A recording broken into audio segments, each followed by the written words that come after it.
Welcome, everyone, to the NoDQ.com live recap of Friday Night SmackDown for August 8th, 2025, coming off the SummerSlam premium live event. And now we have WWE Clash in Paris coming up. We got SmackDown, which took place in Montreal, Canada, just like France. French-speaking areas, regions. We opened up the show with John Cena, the former WWE champion, coming to the ring. Huge ovation for John Cena in Montreal. He is, in fact, the old John Cena, babyface John Cena, 5-star match rating John Cena. He said that WWE was afraid to go to Montreal, obviously because of the screw job. He said that WWE was afraid fans would hijack the show. But the fact is, according to Cena, the fans, the audience, they are the show. He said he has 11 appearances left. He's worried about letting the people down. He admitted he is afraid of Brock Lesnar, but there is no universe where he will back down from Brock Lesnar. He said Brock Lesnar has a John Cena problem, and when Brock Lesnar wants some, he can come and get some. And Cena said that same message applies to anyone else in the locker room. Anybody in the back. And the first person to come out there and get some of John Cena, Logan Paul, his former tag team partner from Money in the Bank. Logan said that this version of John Cena makes him sick. Logan brought up how Cena said Logan does pro wrestling better than any other WWE wrestler. And Cena admitted that was true. However, Cena said that Logan is also the biggest dumbass he's ever seen. Logan responded by saying that since John Cena was throwing out matches, he wanted a match with John Cena in a French-speaking country, France, not Montreal. He said that he wanted that match, and before John Cena could accept the challenge, he was jumped by Drew McIntyre. Cody Rhodes ran out there to make the save. Then we had John Cena accepting the match for Paris, but also he proposed a tag team match for the main event of SmackDown, and that was officially confirmed. Shout out to Building Nexus, who sent in a $2 super chat, says, do you think Brock Lesnar appears in Paris? Probably not. It's always a possibility, but if they have him show up, they would want it to be a surprise, right? And Brock Lesnar is a guy who's very obviously going to be spotted. Now, they could keep him hidden from people, but traveling internationally, that's a little bit more difficult than doing it in the United States. When do we get Lesnar versus Cena? It's obviously going to happen. It's just a matter of, will it be in San Diego at Survivor Series, or will they do it sooner in Perth, Australia for the Crown Jewel event? And by the way, they're doing Crown Jewel in the arena, not the stadium like 2024. Just throwing that out there. I could see them holding off until Survivor Series. We'll see what they end up coming up with for this one. We only got 3 PLE matches left for Cena. I have to say, I'm a little disappointed that one of them is being used on Logan Paul. We already got John Cena and Logan Paul as a team. To me, it's a filler match. It's a throwaway. It's so John Cena can get a win for one of his last 3 matches. Build him up so then he can potentially put over Brock Lesnar in his last match before leaving. It feels a little lackluster to me, but it'll get good reactions in Paris. It's a throwaway match, though. I was hoping for John Cena versus Brock Lesnar in Paris, but some would say that would be rushing it, and I can argue that. But match with Logan, when we only got 3 PLEs left for Cena, I would have preferred something else. Backstage, we had an interview with the Motor City Machine Guns, and they said that they made a legacy of getting back up when they're knocked down after losing TLC. They said they know what it takes to become champions, and spoiler alert, they did not get back up. Well, I guess they got back up, but they were knocked down again because they had a match against the MFTs, specifically JC Mateo and the big man Talla Tonga, which was a very basic match. Motor City Machine Guns, they were all taped up, and they were doing good when they were in there with JC Mateo. And then when Talla Tonga came in, they got their asses kicked. Bottom line. It was very similar to the Hurt Business against Jet Speed.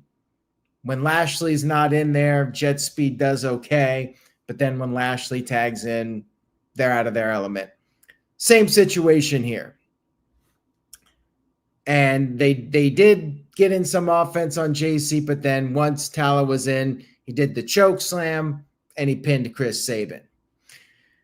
Now, after the match was over, we had Solo Sakoa, who's still the U.S. champion, getting on the microphone, and he said that this is what greatness looks like. He said that MFTs are the future tag team champions, and then Solo said he was ready to fight somebody there on SmackDown, but there was nobody in that crappy city. Cue Nick Aldis. Nick Aldis just happened to know a guy that was in the area, all geared up, ready to go for a fight. And this person knew Montreal very well. And sure enough, it was in fact Sami Zayn. Of course, it's Montreal. You have to have Sami Zayn out there. He comes out for a match with U.S. champion Solo Sikoa.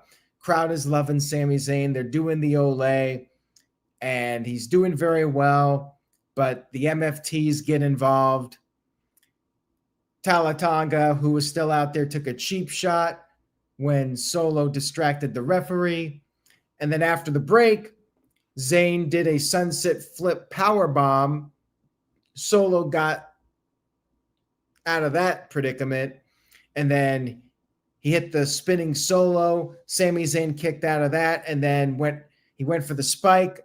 Zayn avoided the Samoan spike, and then we had more interference. Tonga Loa was on the apron. He got knocked off. Same thing with JC Mateo, and then Talla Tonga got on the apron. Solo took advantage, went for the spike, but missed again. And then Sami Zayn rolled him up and got the 1-2-3 victory. U.S. champion loses again. Solo is the last guy that needs to be losing right now, especially when he's the champion. I get it. Sami cannot lose in Montreal. You got to give him the big win, but I feel like this just hurts Solo, and he really needs all the help he can get in the booking. Is Sami Zayn getting a title match now against Solo Sikoa, even though he's on Monday Night Raw? Otherwise, why do this match? They couldn't have come up with something else. They couldn't have one of your mid-card jabronis come out there and issue an open challenge and Sami Zayn accepts and beats him. You really had to have Solo lose. Was this a throwaway match? I mean, Sami Zayn has to be getting a title opportunity now, right? In Paris. Otherwise, I think this was a bad idea. Just my opinion. We had Charlotte Flair with a birthday gift for Alexa, but Alexa was going to have to get it in the ring. More on that in just a minute. Wyatt Six did a backstage promo. They said there's more lessons to be learned, blah, blah, blah. I'm kind of over the Wyatt Six at this point, but they're still the tag champs. Then we had DIY confronting the Street Profits. DIY was pissed off about what happened to Candice, but Street Profits pointed out that DIY were the ones that knocked into Candice, and DIY called them mother killers, and then they were all arguing. Candice was there. She's okay. Good for her. Glad she's all right. Nick Aldis interrupted and made a tag match for next week's SmackDown, DIY versus Street Profits. There you go. In the ring, we had a celebration for for Charlotte Flair and Alexa Bliss, new tag team champions. Now, Charlotte Flair was conveniently in her ring gear. So to me, I'm just thinking, okay, who's going to come out there and challenge Charlotte to a match? We're going to have a match, obviously. She's in her ring gear. Alexa isn't, so we know we're getting a singles match. Come on now. I know it's nitpicking, but this is one of my pet peeves with WWE. Like, don't have them out there in their ring gear. It just gives away that they're having a match. And I'm like, can we get to the match already? Just do the match. Do we really need this silly birthday cake segment, which was very cringy, by the way? I mean, some people seem to like it. And there were a few segments I was enjoying, but I feel like they're already jumping the shark with this one. So Charlotte had a cake for Alexa. It's her birthday on Saturday. And Charlotte had her name written out real big, and Alexa's was written out very small. And then Charlotte had a gift. Since Alexa has Lily the doll, Charlotte had her own doll, Charlie, something like that. Crowd was chanting for it. This felt very much like a Vince segment, I have to say, a Vince McMahon segment. I'm sure some people liked it. I thought it was more dumb than funny. And then the Secret Hervis interrupted, so here we go. And sure enough, Chelsea Green's in her ring gear, challenges Charlotte to a match. And actually, I take that back. It was Charlotte that issued the challenge, and Chelsea was going to say no and leave, but then Nick Aldis came out and made the match. So we finally got the match, Charlotte versus Chelsea Green. And I could have sworn that we saw this match like a month ago on SmackDown. Correct me if I'm wrong. And I'm just thinking, okay, Charlotte's going to win. We know the drill here. And then they're showing the cake out there at ringside, and I'm like, okay, Chelsea's going into the cake. Like, all of this just felt very predictable, and you could see it from a million miles away. So they have the match, and sure enough, after it's back and forth for a little bit, Chelsea can't get the win, and Chelsea tells the Secret Hervis to bring in the cake. She's going to put Charlotte through the cake. That's how she's going to beat her. But of course, she goes for the unprettier. Charlotte counters and gives Chelsea the unprettier. And, you know, Chelsea's great at the selling, but, I mean, this is a house show match. Come on. And then Charlotte beats her with the figure eight. This is a total house show match. You know, just a throwaway match on TV. Didn't really accomplish much. Charlotte beats her, and that's that. It was just a little comedy match for TV. Backstage, Tiffany Stratton was interviewed, and she said what's next for her is keeping her title and defending it. Jade Cargill, who came up short at SummerSlam, confronted her and brought up how Tiffany got her foot on the rope, and next time the story will be different. Tiffany said, the story will be different, but the outcome will be the same. She walked off, and then Julia and Kiana James came over to Jade. Kiana offered her card, but Jade said she's going to do it on her own and on her terms. And then Julia said, hold on to the title or hold on to the card just in case. And then they left. And then Michin came in and took the card and said maybe she'll use it for a future U.S. title match. Michin always in the U.S. title program. Just keep repeating the cycle. We had an Aleister Black video, and he was talking about how Damian Priest is nursing a hairline fracture in his jaw, and when somebody pushes him, he pushes them off a cliff. There you go. Then we had a segment with John Cena and R-Truth. They were backstage, and they're doing the Marx Brothers mirror routine. They see each other in the mirror, and R-Truth said that John Cena is back. And if he's back, then R-Truth is back. And then Cena acted like R-Truth was the one that turned bad. Said for the past 5 months, R-Truth was going around doing these bad things, upsetting that kid in Brussels. And Cena said it's good to have the old R-Truth back. And R-Truth was just completely confused by all this. It was funny, but also goofy, I have to say. R-Truth back to doing the comedy, which, I mean, we all knew. The Ron Killings thing, it just fell flat very quickly, and it was obvious WWE had no plans to book R-Truth as a serious character. So, yep.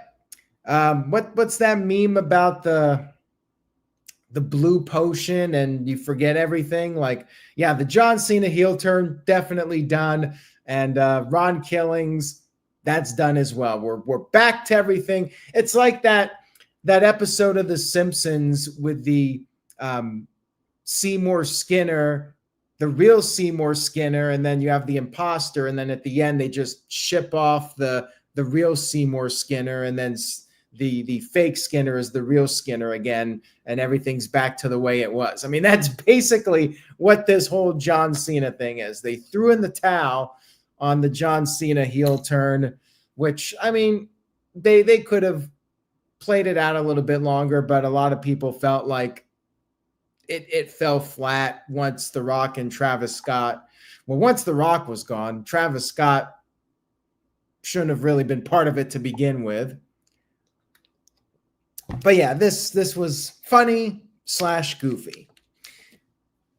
And then we had our main event. John Cena and Cody Rhodes, the world champion, going up against Logan Paul and Drew McIntyre. Very basic match here. I mean, really not much going on.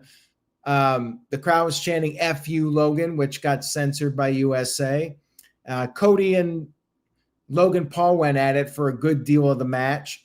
McIntyre came in, and the bad guys got the upper hand for a bit.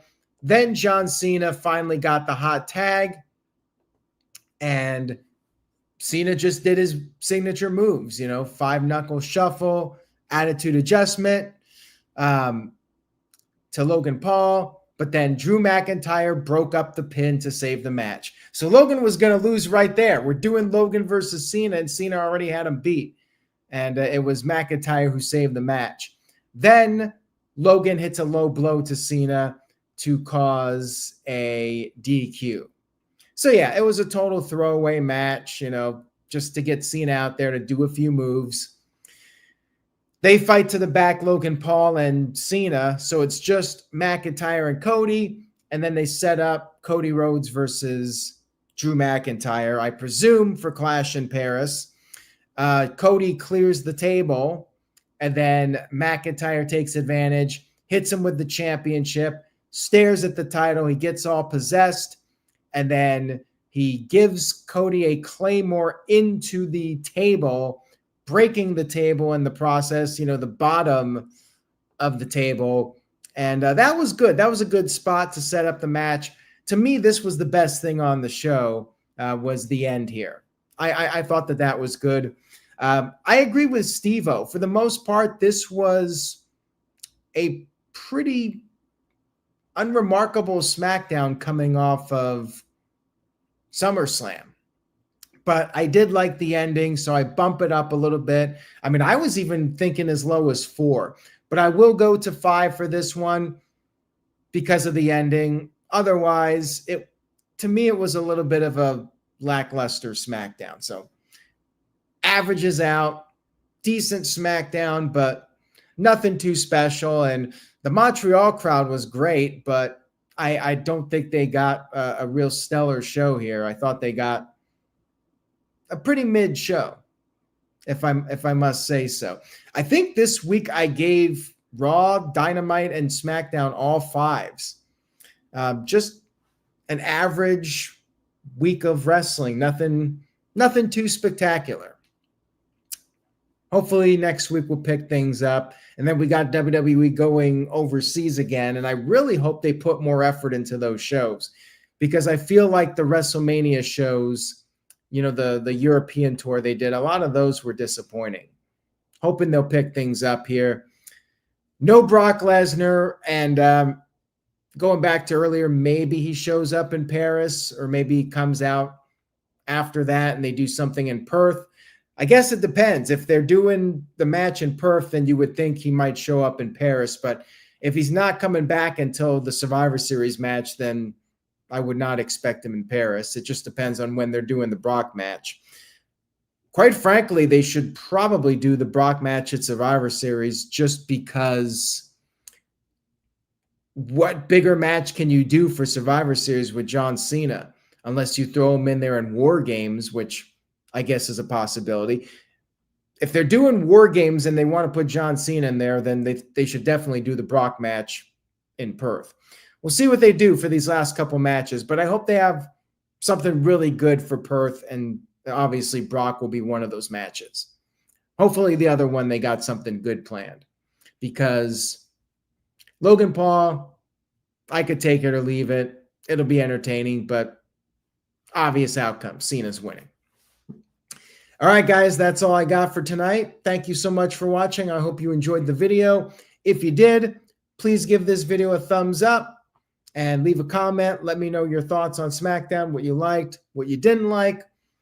Stay tuned to NoDQ.com for all the latest wrestling news and rumors. And check out my WWE 2K25 stream I did on Thursday night. Let me know if you want more. I'm definitely open to doing more and trying out some different modes in the game. Check that out. Enjoy your weekend, everybody. We got more than a few weeks of summer left, although for a lot of people, Labor Day is the transition into fall, which I kind of feel the same way, because as far as I'm concerned, the day after Labor Day is the start of Halloween season. But enjoy August. Enjoy the warm weather while it lasts, unless you're in LA, then you're dealing with the warm weather all the time. But for most of us, enjoy August, enjoy the sunshine. Say yes to NoDQ.com. Have a great weekend, everyone, and I will see you all next time.